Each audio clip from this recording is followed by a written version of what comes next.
Hello mga idol, magandang araw sa ating lahat. Narito tayo ngayon para mag-usap-usap habang kumakain ng orange. Yun, i-introduce ko pala sa inyo yung orange kasi rich in vitamin C siya. Nakakatulong siya para malabanan natin yung mga free radicals na dulot ng masamang panahon. Lalo na yung palaging umuulan. So kailangan natin kumain ng vitamin C. Madalas natin naririnig sa mga advertisement na vitamin C. Ano ba yung vitamin C? Yan ay nakakatulong para maging matibay yung immune system natin. Nakakapagpaganda din yan ng skin. Tsaka itong orange ay mayroon siyang mga compounds na nako-convert into vitamin A para naman mas titibay tayo.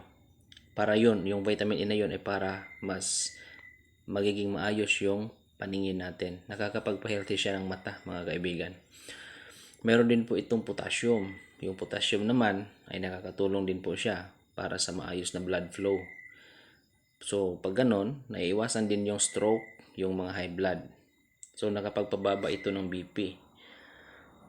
Marami ding nagsasabi na nakakatulong din po ito para hindi masyadong lalaki yung mga stones ng kidney.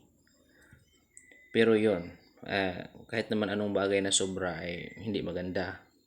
So, dahil matamis ito at mayroon din po itong acid, mataas din po ang content ng fiber nito. So, hindi siya pwedeng sobrang damihan ng pagkain nito. Moderation lang po. Kasi nakakapag-trigger ito ng hyperacidity. At minsan, pag sumobra, imbes na makagamot siya sa kidney stones, ay mas lalong lalala dahil acidic siya.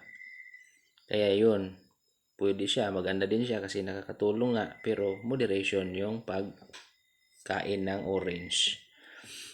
At yung mga may mini-maintain na mga gamot, wag masyadong kumain ng maraming orange.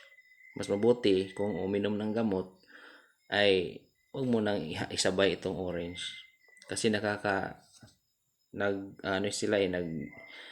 sila magkakasundo ng gamot kasi acidic itong orange. At yun, marami siyang benefit din. Dapat lang din balanse talaga. So yun, sa mga bata, kumain ng orange pero wag masyadong marami. Para naman maiwasan natin yung mga harsh dahil sa acidity niya. So yun, maraming salamat mga kaibigan. Sa susunod na naman ay mag-usap tayo.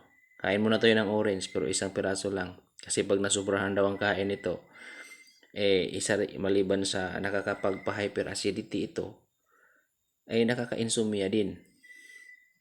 Yun. So hindi tayo masyadong kain ng marami lalo pat gabi ngayon dito. So, yun lang muna. Good night at magandang araw para bukas.